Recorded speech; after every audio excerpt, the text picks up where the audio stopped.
Good evening बच्चों। Question number 2.8 NCERT का है, जिसमें क्वेश्चन कहा गया है कि you are given a thread and a meter scale. आपको मीटर स्केल दिया है और थ्रेड दिया है। How you will find the diameter of the thread, यानी थ्रेड का डायमीटर कैसे पता करेंगे।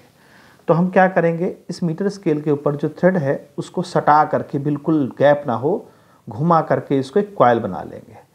मान लीजिए यहाँ तक ये कॉइल बन जाती है, जिसमें अगर हम मेज़र करते हैं मीटर स्केल से तो इसकी लेंथ L आती है। तो हम ये लिखेंगे कि मान लीजिए एक यूनिटरी मेथड कि n नंबर ऑफ कॉइल्स जब हम लेते हैं तो उसमें लेंथ हमारी आती है L। तो अगर एक राउंड यानी एक यूनिट नंबर ऑफ जो टर्न है उस पर कितनी लेंथ होनी चाहिए, तो L/n। अब जब L/n आ गया तो ये आपकी थिकनेस हो जाएगी, क्योंकि देखिए थ्रेड मान लीजिए ये है, तो एक जो यूनिट थ्रेड है, मतलब वन यहाँ क्यों लिया है हमने, एक राउंड करेंगे तो एक राउंड का मतलब एक ही हमारा वायर रहेगा ना, तो एक ही वायर रहेगा तो उसकी डायमीटर क्या रहेगी, यानी चौड़ाई क्या रहेगी। तो जैसे मान लें, जैसे हमारे पास एक थ्रेड है, सपोज ये थ्रेड है हमारे पास, एक ये थ्रेड है, ठीक है। तो एक थ्रेड ऐसे आ गया हमारे पास, तो भाई वन का जो मतलब हमने यहाँ लिखा यूनिटरी मेथड में, वन का मतलब एक थ्रेड का क्या लेंथ होगी। जब n नंबर ऑफ टर्न्स हमने लगाए हैं तो उसकी लेंथ L आती है, तो एक यूनिट वायर का लेंथ क्या होगा हमारा L/n। तो अब इसकी लेंथ माने इसकी जो ये डायमीटर मोटाई, इसकी मोटाई हमको मिल गई L/n, और यही मोटाई हमको पता करनी थी, डायमीटर, यही डायमीटर हमको पता करना था। तो डायमीटर क्या आ जाएगा, थिकनेस कह सकते हो, डायमीटर कह सकते हो, डायमीटर ऑफ थ्रेड, वो हो जाएगी L/n। तो जो इसका आंसर आएगा वो आप सेंटीमीटर में आंसर दे देंगे। ये तो हो गया पहला क्वेश्चन। फिर उसके बाद दूसरा क्वेश्चन क्या कहता है, दूसरा कहता है कि अगर आपको स्क्रू गेज दिया गया है, has a pitch 1 mm and 200 divisions on a circular scale. देखिए आपने देखा होगा इस तरह का होता है ना, और यहाँ पर जो है लगा होता है स्क्रू गेज में ये सर्कुलर स्केल होते हैं जिसमें डिवीजन्स होते हैं। तो पिच माने लंबाई में होता है और सर्कुलर स्केल मतलब इसमें डिवीजन्स होते हैं।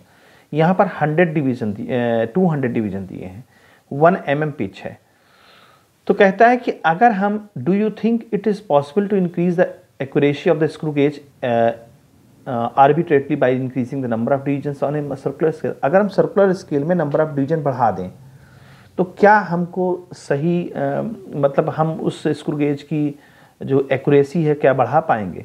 तो देखिए हमारे पास फार्मूला होता है, जब भी एक्यूरेसी की बात होती है तो पहले हम लीस्ट काउंट करते हैं कि लीस्ट काउंट क्या है उसकी, है ना, कम से कम उसका लीस्ट काउंट क्या होगा। तो लीस्ट काउंट का फार्मूला होता है pitch upon number of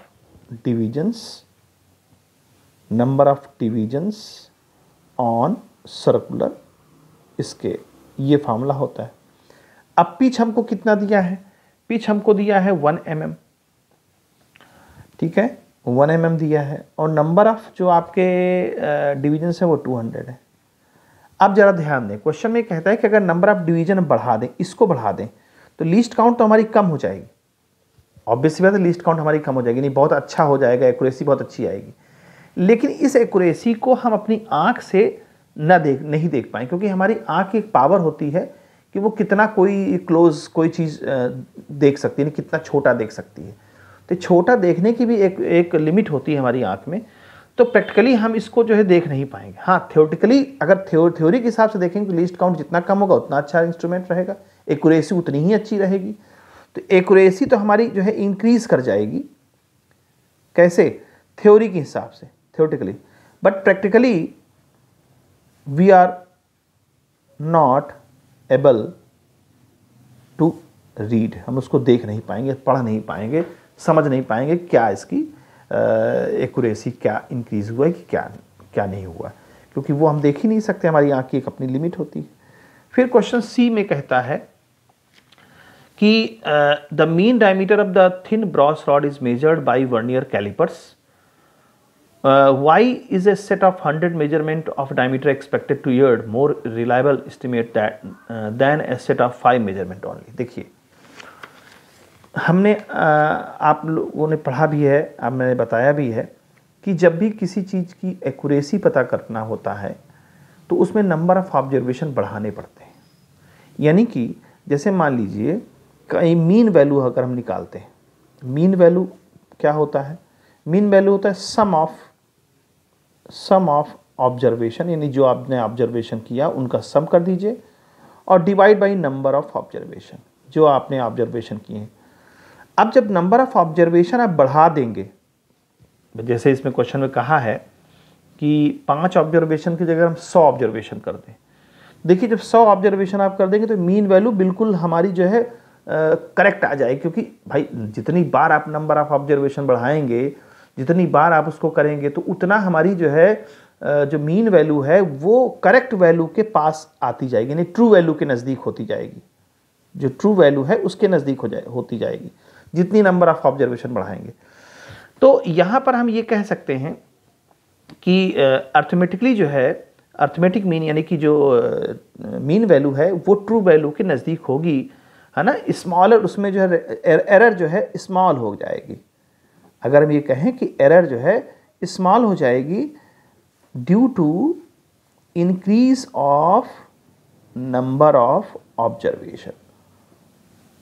number of observation बढ़ाने से हमारी एरर जो है बहुत कम हो जाएगी, इसलिए ये मीन वैल्यू ट्रू वैल्यू के बहुत नज़दीक होगी। इसलिए हम ये कह सकते हैं कि हम नंबर ऑफ ऑब्जर्वेशन बढ़ा करके ये काम मेजरमेंट वर्नियर कैलिपर से कर सकते हैं।